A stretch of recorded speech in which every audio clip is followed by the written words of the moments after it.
ओम शांति। भगवद गीता श्लोक क्लास में आज का श्लोक है अध्याय 6 का 45वां श्लोक। अध्याय 6 श्लोक नंबर 45। श्लोक है प्रयत्नात् यतमानस्तु योगी संशुद्ध किल्बिषः अनेक जन्म संसिद्ध ततो याति परां गतिम्। श्लोक दोबारा। प्रयत्नात् यतमानस्तु योगी संशुद्ध किल्बिषः अनेक जन्म संसिद्ध ततो याति परां गतिम्। श्लोक का संधि विच्छेद है प्रयत्नात् यतमानः तु योगी संशुद्ध किल्बिषः अनेक जन्म संसिद्ध ततः याति परां गतिम्। संधि विच्छेद दोबारा। प्रयत्नात् यतमानः तु योगी संशुद्ध किल्बिषः अनेक जन्म संसिद्ध ततः याति परां गतिम्। शब्दों के अर्थ है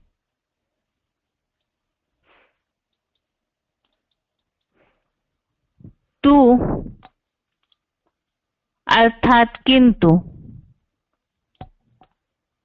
प्रयत्नात् अर्थात प्रयत्न पूर्वक, यतमानः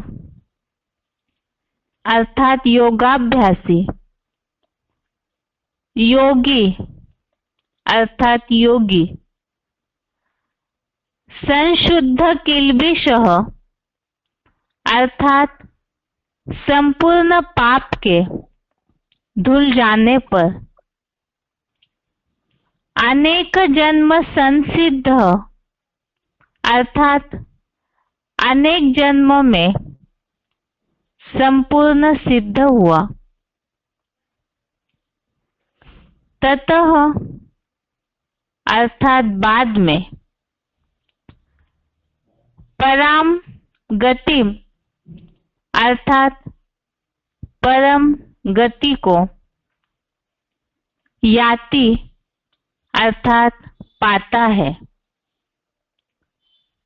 शब्दों के अर्थ दोबारा। तू अर्थात किंतु, प्रयत्नात् अर्थात प्रयत्न पूर्वक,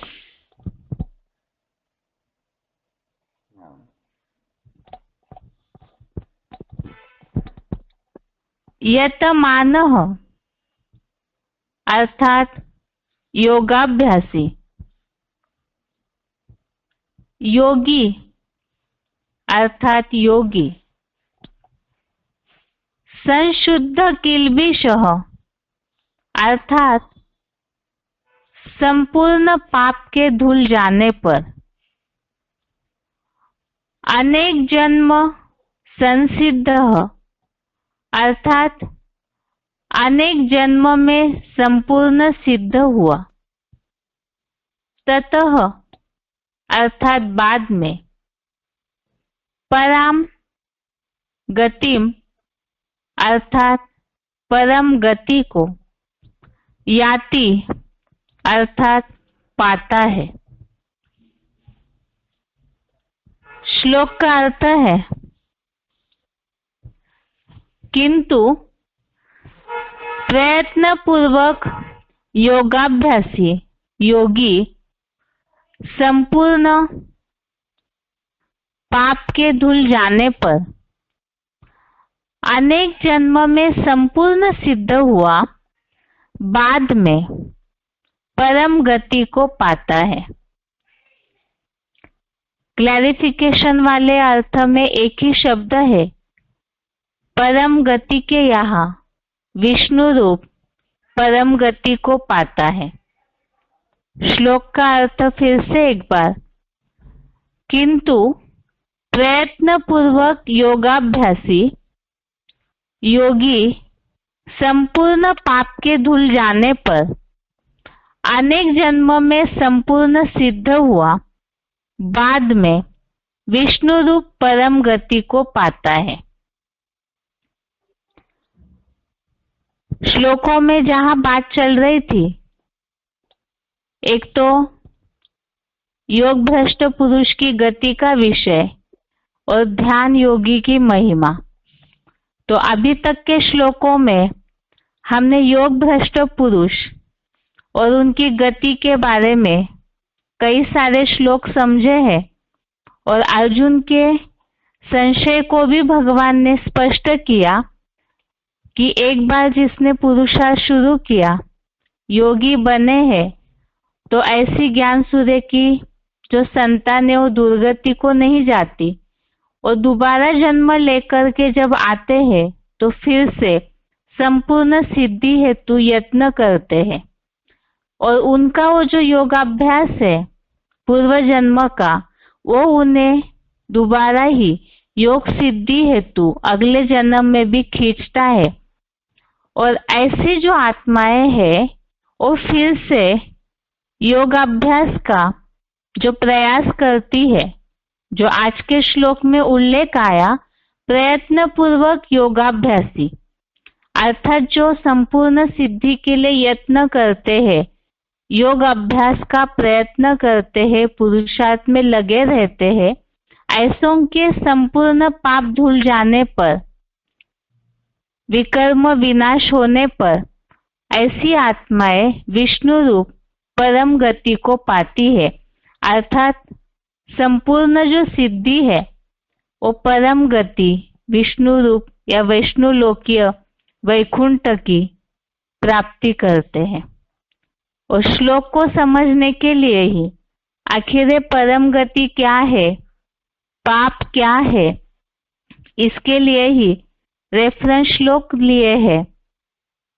चौथे अध्याय का 10वां श्लोक, अध्याय 4 का श्लोक नंबर 10, जिसमें इस बात का उल्लेख आया है कि जो राग भय से क्रोध, राग भय और क्रोध रहित मेरे में ध्यान मग्न, अर्थात जो भगवान का ध्यान करते हैं, ज्ञान योग की तपस्या से पवित्र बनते हैं और पवित्र बन करके विष्णु लोकीय राजाई भाव को पाते हैं।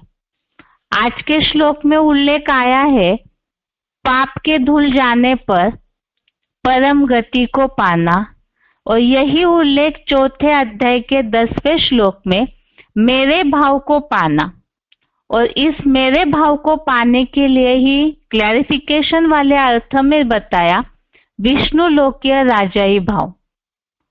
जैसे कि मुरलियों में भी कई बार उल्लेख आता है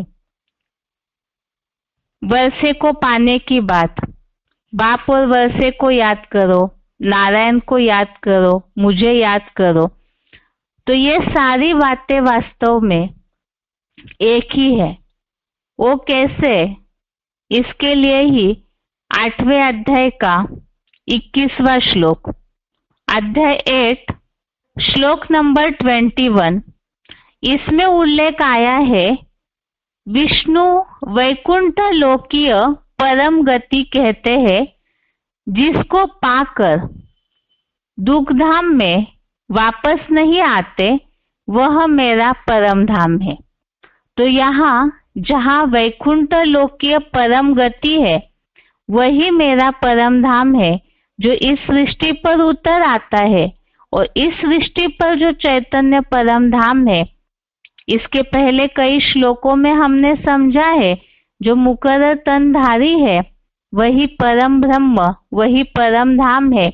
और वही बाप जो नारायण बनते हैं वही वर्षा भी है। आगे 5वें अध्याय का 17वां श्लोक, अध्याय 5 श्लोक नंबर 17। इसमें भी जो संपूर्ण पाप धुले, जिनके पाप धुल जाते हैं वो पुनः वापिस नहीं आते, अर्थात कलयुगी दुनिया में वापिस नहीं आते, सदैव सुखधाम जाते हैं। लेकिन कौन है ऐसी आत्माएं जिसके लिए उल्लेख आया उसमें बुद्धि युक्त, उस स्वरूप में आत्मवान। तो 5वें अध्याय के 16वें श्लोक में, अध्याय 5 के श्लोक नंबर 16 में ये उल्लेख है, जो बाप समान बन जाता है इस सृष्टि पर मुकर्रर तनधारी, जो चैतन्य ज्ञान सूर्य बन जाते हैं, उसमें जो आत्मवान है, अर्थात जो अव्यभिचारी याद करते हैं, याद द्वारा जिनके पाप धुल जाते हैं, वो सदैव सुखधाम जाते हैं। अर्थात ही परम गति विष्णु लोकीय वैकुंठ, और यहाँ उल्लेख आया है सुखधाम जाने का। जिनके पाप धुलते हैं वो सुखधाम जाते हैं।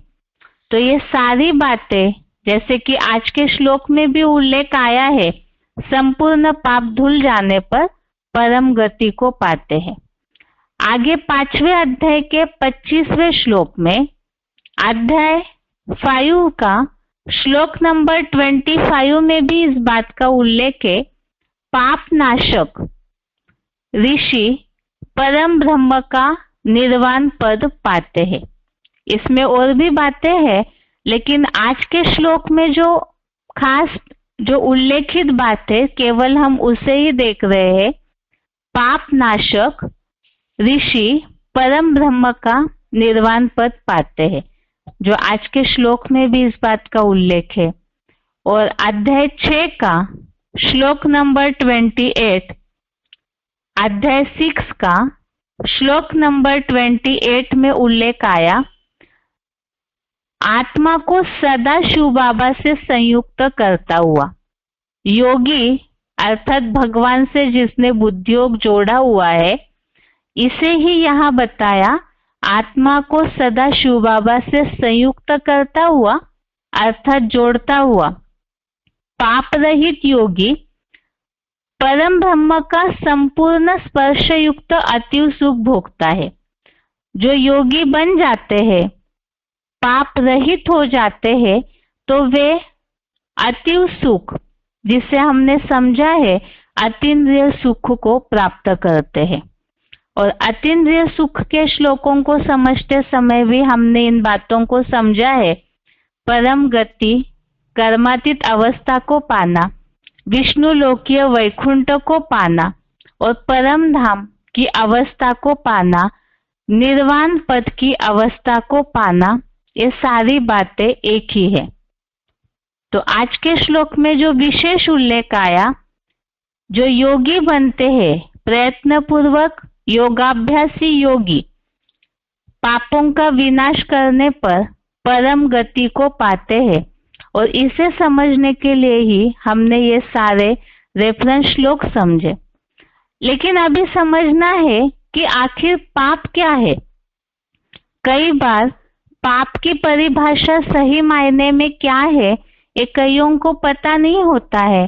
तो गीता में पाप के लिए भी उल्लेखित ऐसे कई सारे श्लोक है। आखिर पाप क्या है और वो पापों का, किन पापों का विनाश करना है। 3 अध्याय का 37वां श्लोक, अध्याय 3 का श्लोक नंबर 37, इसमें उल्लेख है, काम और क्रोध बहुत भोगी और बड़ा पापी है। तो इसमें पाप कराने वाले का उल्लेख बताया, ये जो विकार है काम क्रोध।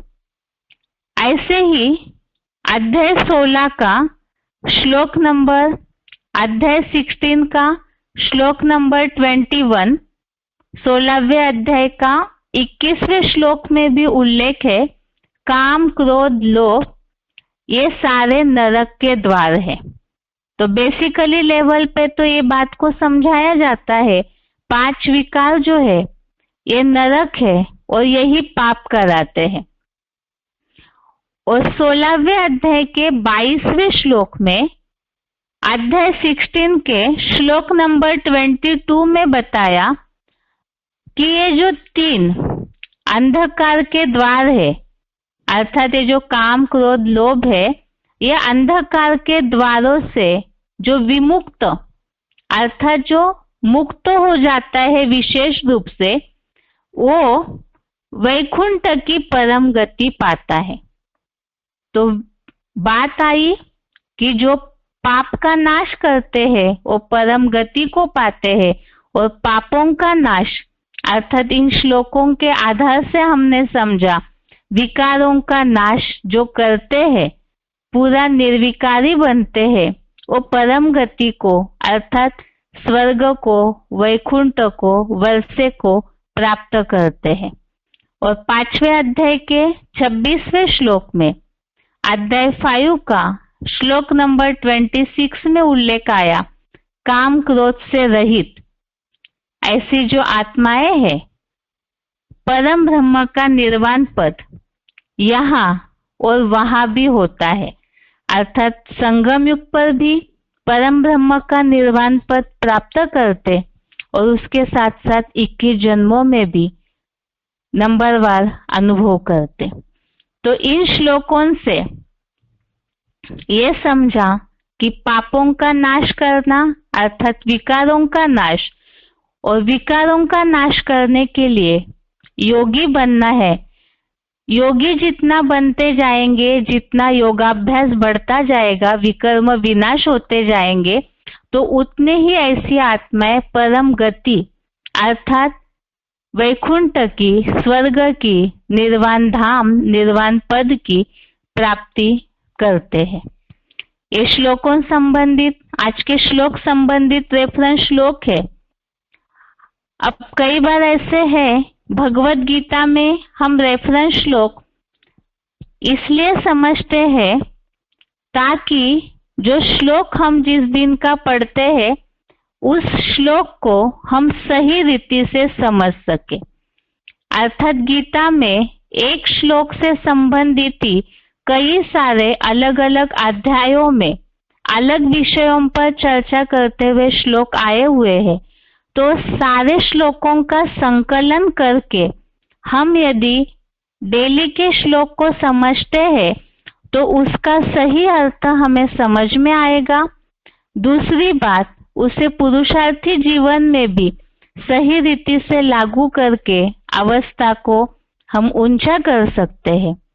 और तीसरी बात, जैसे कि मुरलियों में शिव बाबा ने बोला है, भगवत गीता के आधार से ही ईश्वरीय ज्ञान की प्रत्यक्षता होगी, और वो गीता ज्ञान का सार ही अभी मुरलियों के द्वारा शिव बाबा भी स्पष्ट कर रहे हैं।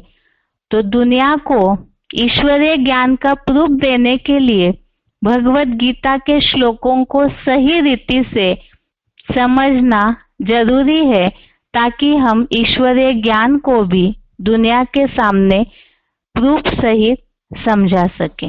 तो इसीलिए कई बार श्लोक में रेफरेंस श्लोक ज्यादा होते हैं, तो इसमें घबराने की आवश्यकता नहीं है। ये श्लोकों को याद करने की बात नहीं है। जब जब वो श्लोक हम अध्याय अनुसार पढ़ते जाते हैं तो उसे हम उस दिन याद कर लेते हैं। यहाँ केवल श्लोक संबंधित रेफरेंस श्लोक नंबर नोट करने से भी चलेगा, ताकि हमें वो सारे श्लोकों का संकलन इकट्ठा मिले। अभी श्लोक का अर्थ तो अभी हमने समझा, याद के आधार से पापों का नाश, और पापों का नाश जितना होगा उतना परम गति निर्वाण पद की प्राप्ति होती है। श्लोक का सार है ये। उच्चारण सुनते हैं, उसके बाद पॉइंट्स। प्रयत्नाद्यतमानस्तु योगी संशुद्ध किल्बिषः अनेकजन्म संसिद्ध ततो याति परां गतिम्। किंतु प्रयत्न पूर्वक योगाभ्यासी योगी संपूर्ण पाप के धुल जाने पर अनेक जन्म में संपूर्ण सिद्ध हुआ बाद में विष्णु रूप परम गति को पाता है। प्रयत्नाद्यतमानस्तु योगी संशुद्ध किल्बिषः अनेकजन्म संसिद्ध ततो याति परां गतिम्। किंतु प्रयत्न पूर्वक योगाभ्यासी योगी संपूर्ण पाप के धुल जाने पर अनेक जन्म में संपूर्ण सिद्ध हुआ बाद में विष्णु रूप परम गति को पाता है।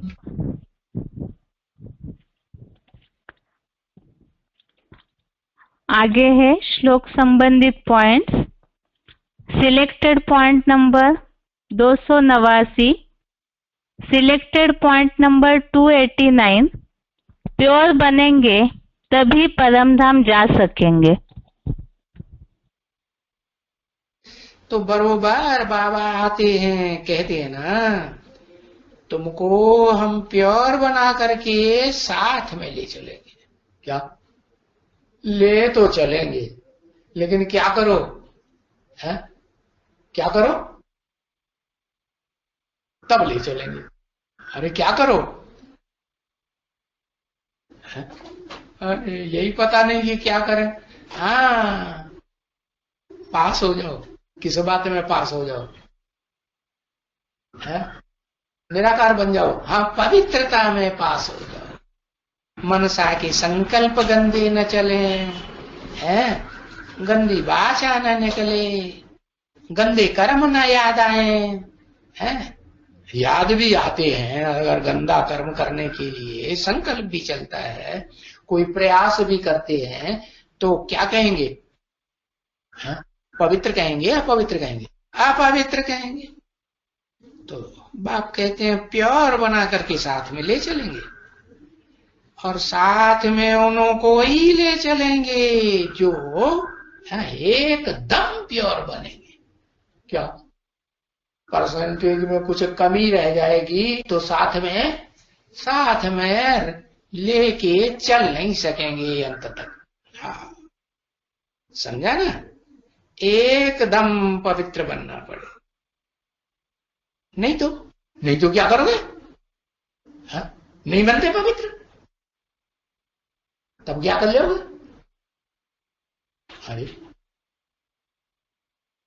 अरे विनाश हो जाएगा। कहा विनाश हो? वो तो विनाश तो जन्म जन्मांतर विनाश होता ही रहा, शरीर छोड़ते ही रहे, विनाश हो गया है? अगर पवित्र नहीं बनेंगे तो सजा खाएंगे। क्या होगा रिजल्ट? मन से, वाचा से, कर्मेंद्रियों से पवित्र नहीं बनेंगे तो क्या होगा? हाँ, वाइब्रेशन खराब करते रहेंगे। तो बाप के साथ चल सकेंगे? हाँ? नहीं चल सकेंगे, सजाएं खाएंगे। तो देखो कितने साल हो गए? 80 साल से भी ऊपर होने जा रहे हो गए, और बच्चे पवित्र तो बनते ही नहीं है। बने कोई पवित्र है? बच्चे कोई पवित्र बने? अरे बने तो तब जब पता चले कि वो शख्सियत है कौन है, जिसके संग के रंग से हम पवित्र बनेंगे। पारसनाथ जिसका शास्त्रों में गायन है, वो पारस बुद्धि है कौन? तो देखो पवित्र बनते नहीं है। ऐसे नहीं कि सिर्फ पवित्र बनने का है। नहीं नहीं नहीं बच्चे, थॉट, वर्ड, डीड, अंग्रेजी में कहा जाता है ना, क्या मतलब हुआ इसका? अरे इसका कुछ मतलब हुआ अंग्रेजी में, थॉट वर्ड एंड डीड, कुछ भी अर्थ नहीं मालूम। थॉट माने मनसा के संकल्पों में भी पवित्रता बनी रहे। हाँ, ऐसे ना हो कि कोई ऐसी युक्ति रचते रहे कि भाई अपवित्र बन जाए, हैं, अपवित्रता का आनंद ले लें, ऐसे थॉट न चले, माने संकल्प भी न चले। वर्ड, वाचा में भी कोई ऐसा संकल्प न चले, है जो अपवित्रता से तो दुख होता है ना, तो वाचा से भी अगर ऐसा कुछ वाचा बोलेंगे तो क्या होगा? दुख होगा कि नहीं? दुख होगा। और डीड, हाँ, कर्म, जो कर्म इंद्रियों से कर्म करते हैं वो कर्म भी ऐसा कुछ न हो। कहा जाता है ना मनसा वाचा कर्मणा, तो मनसा भी तो बच्चों की अच्छी चाहिए ना, है क्या? क्या ऐसी प्लानिंग बनाते रहे जिसमें गंदे गंदे संकल्प भी चलते रहे कि ये संकल्प हमारा पूरा हो जाए। अरे मनसा में किसके अंदर में आता रहेगा, गंदी गंदी बातें आती रहेंगी, उल्टा सुल्टा संकल्प चलते रहेंगे। अरे वो भी तो नहीं होना चाहिए ना, भी क्यों लगा दिए? माने कर्मणा से होना तो बहुत दूर की बात, वाचा में भी आना दूर, लेकिन मनसा में भी, हाँ, वाइब्रेशन कैसे बनता है? मनसा से बनता है। तो मनसा में भी ना आए, कौन याद आवे? बाप ही याद आवे। अगर मनसा में कुछ याद आएगा क्या, तो क्या होगा? तो फिर नापास ही हो जाएगा, पास नहीं हो सकेगा।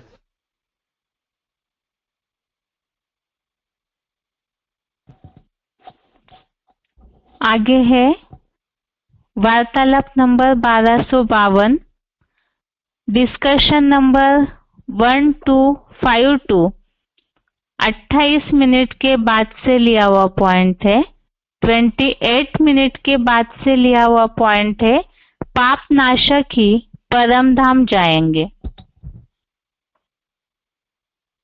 बाबा, परम धाम को जाने के लिए ना पुण्य के खाते नहीं रहना और पाप का खाते नहीं, पुण्य का खाता नहीं रहना, पाप का खाता, पाप का खाता भी नहीं रहना। अभी पाप का खाता आत्मा के ऊपर ज्यादा चढ़ा हुआ है या पुण्य का खाता ज्यादा चढ़ा हुआ है? पाप का खाता गठरी बहुत बड़ी हो गई, और पुण्य का खाता तो बहुत थोड़ा, कहीं कहीं कभी कभी अवस्था बहुत अच्छी बन जाती है? तो कौन सा खाता उदय होता है? जब अच्छी अवस्था बन जाती है कभी कभी, तब कौन सा खाता उदय होता है? पुण्य का खाता उदय होता है।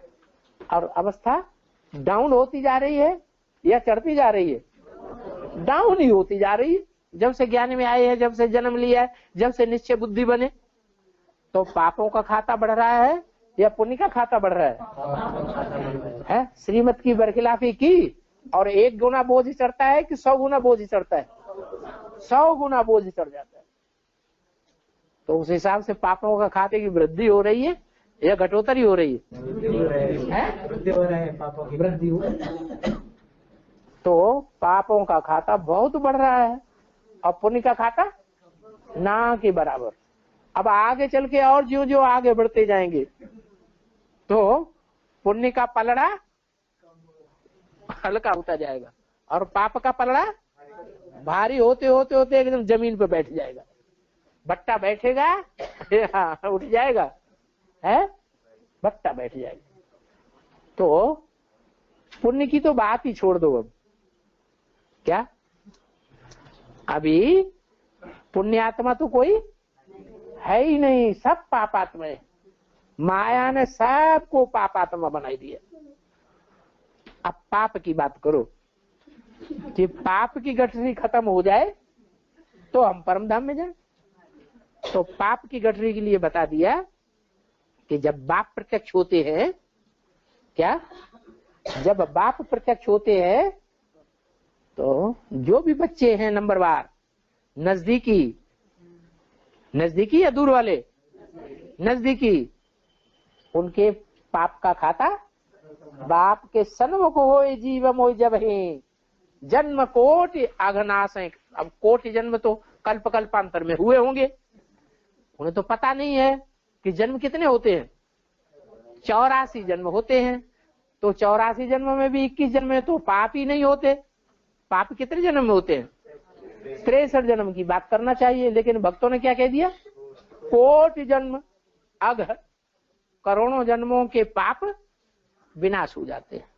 तो करोड़ों जन्मों के पाप नहीं कहे, बल्कि 63 जन्मों के पाप विनाश हो जाते हैं। कब? जब बाप 100% सन्मुख प्रत्यक्ष हो जाते हैं।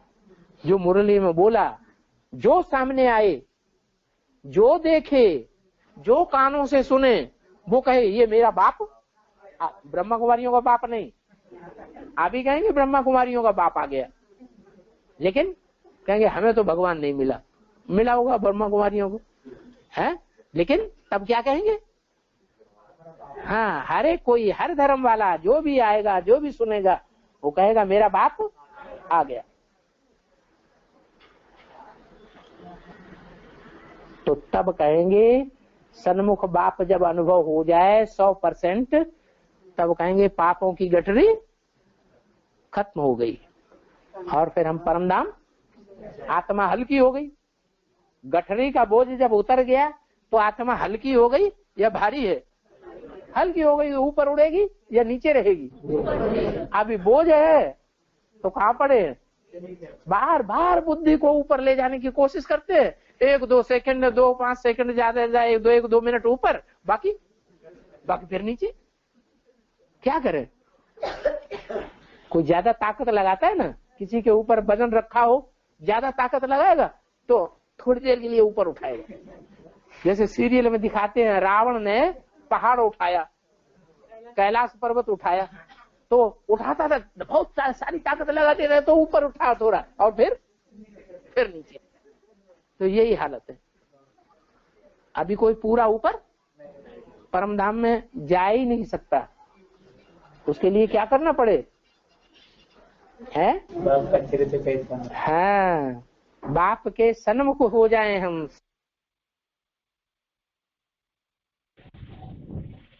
आगे का पॉइंट है VCD number 1216, VCD number 1216, 55 minute 55 minute के बाद से लिया हुआ पॉइंट। पावन बनने के बाद ही निर्वाण धाम की स्टेज अनुभव होगी। पावन आत्मा बनेगी तो निराकारी स्टेज में, परमधाम में टिकने की अभ्यासी हो जाएगी। जितना लंबे समय तक परमधाम में स्टेज में, उस निराकारी स्टेज में टिकने का अभ्यास होता जाता है, तो समझो हम आत्मा पावन बने हैं उतनी स्टेज में, उतनी ही परसेंटेज में। नहीं तो बार बार प्रयास करते हैं परमधाम की स्टेज में टिकने का, घर को याद करने का, बार बार बुद्धि नीचे आ जाती है। तो पतितात्माएं स्वर्ग में अथवा परमधाम में जा नहीं सकती है। बाप कहते हैं ऐसे पवित्र बनना है जो सुखधाम में बुद्धि टिके लंबे टाइम तक, और आत्मलोक में, परमधाम में बुद्धि टिके, निर्वाण धाम में बुद्धि टिके लंबे समय तक।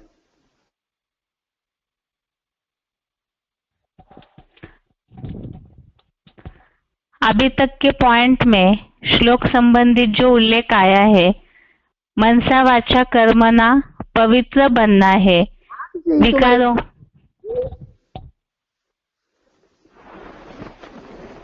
ये पाप कट है क्या? आत्मा पर जंक चढ़ी हुई है पापों की, ये उतर जाए तो जिस सुई में से जंक उतर जाएगी तो चुंबक स्वतः ही खींच लेगा। बाप के नजदीक हम जाना चाहें, रहना चाहें, अनुभव करना चाहें और जंक चढ़ाते जाए तो आत्मरूपी सुई बाप के नजदीक पहुंचेगी या दूर ही बनी रहेगी? दूर की दूर ही बनी रहेगी।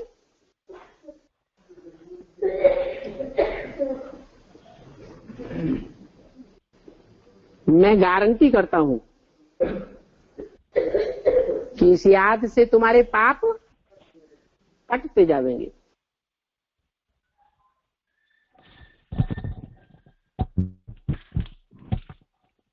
अभी तक के पॉइंट में जैसे बात आई,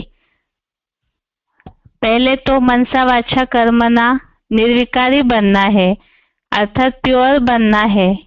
और जितना ऐसे पवित्र बनेंगे, पापों का नाश करेंगे, तो पावन बनने के बाद ही निर्वाण धाम की स्टेज की अनुभूति होगी।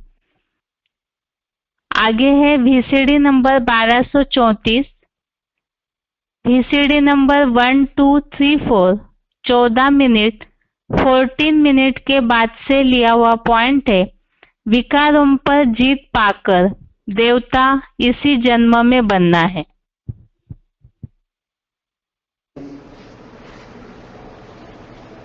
तो बाप बच्चों को कहते हैं कि अभी तो सुखधाम में चलना है, जन्म जन्मांतर के पाप सिर पर हैं,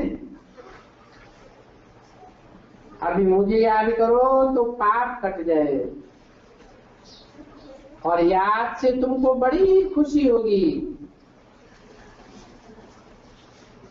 जो बाप तुमको आधा तक सुखधाम में ले जाते हैं,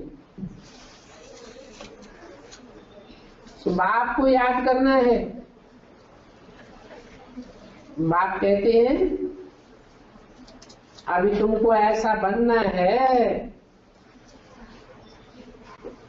लक्ष्मी नारायण जैसा, तो उसके लिए एक तो पवित्र बनो और अपने सच्चरित्र को सुधारते जाओ। विकारों को कहा जाता है भूत। लोभ का, मोह का भी भूत होता है। ये मोह का भूत तो बहुत अशुद्ध है, मनुष्यों को एकदम गंदा बनाए देता है। लोभी भी बहुत पाप करते हैं। तो ये 5 विकार बड़े कड़े भूत हैं, इन सभी को छोड़ना भी बड़ा मुश्किल हो जाता है। लोगों को छोड़ना भी ऐसा मुश्किल जितना काम को छोड़ना मुश्किल। छोड़ते ही नहीं, सारी आयु बाप समझाते हैं तो भी मोह की रग छूटती नहीं है।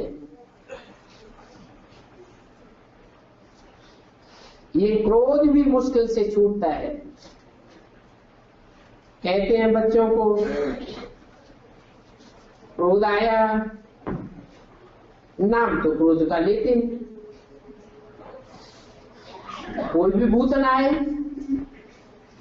अभी उन पर विजय पानी है। बाप कहते हैं जब तक मैं हूं पुरुषार्थ करते रहो।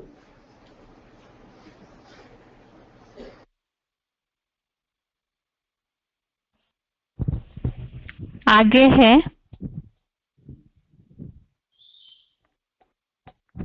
श्लोक संबंधित पॉइंट। अव्यक्तवाणी की तारीख है 20 अगस्त 1971। अव्यक्तवाणी डेट 20 अगस्त 1971।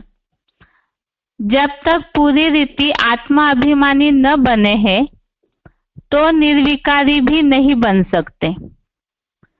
तो निर्विकारीपन का निशाना और निराकारीपन का निशाना, जिसको फरिश्ता कहो, कर्मातीत स्टेज कहो, लेकिन फरिश्ता भी तब बनेंगे जब कोई भी इम्प्योरिटी अर्थात 5 तत्वों की आकर्षित नहीं करेगी। जरा भी मनसा संकल्प भी इम्प्योर अर्थात अपवित्रता का न हो, तब फरिश्तेपन की निशानी में टिक सकेंगे। श्लोक में जो उल्लेख आया है परम पद की प्राप्ति अर्थात देवताई पद की प्राप्ति या तो निर्वाण धाम की स्टेज की प्राप्ति, जो इस पॉइंट में उल्लेख है फरिश्तेपन की स्टेज, और ऐसी स्टेज को पाने के लिए बताया इम्प्योरिटी न हो अर्थात कोई भी प्रकार की अपवित्रता, और अपवित्रता अर्थात विकार, तो कोई भी प्रकार के विकार न हो। पॉइंट दोबारा, जब तक पूरी रीति आत्मा अभिमानी न बने हैं तो निर्विकारी भी नहीं बन सकते। तो निर्विकारीपन का निशाना और निराकारीपन का निशाना, जिसको फरिश्ता कहो, कर्मातीत स्टेज कहो, लेकिन फरिश्ता भी तब बनेंगे जब कोई भी इम्प्योरिटी अर्थात 5 तत्वों की आकर्षित नहीं करेगी। जरा भी मनसा संकल्प भी इम्प्योर अर्थात अपवित्रता का न हो, तब फरिश्तेपन की निशानी में टिक सकेंगे। ये है श्लोक संबंधित पॉइंट्स, और श्लोक का सार यही है, याद के द्वारा पापों का नाश होता है। जितना योगाभ्यास करेंगे प्रयत्न पूर्वक तो उतना ही पाप नाश होंगे, और जितना पापों का नाश होगा पवित्र बनेंगे, उतना ही परम गति की प्राप्ति होगी। ये आज का श्लोक है। इसके अलावा कल के क्लास में बेसिक कोर्स का ही अगला प्रूफ देखेंगे। आज के लिए गीता क्लास यहाँ तक ही। ओम शांति।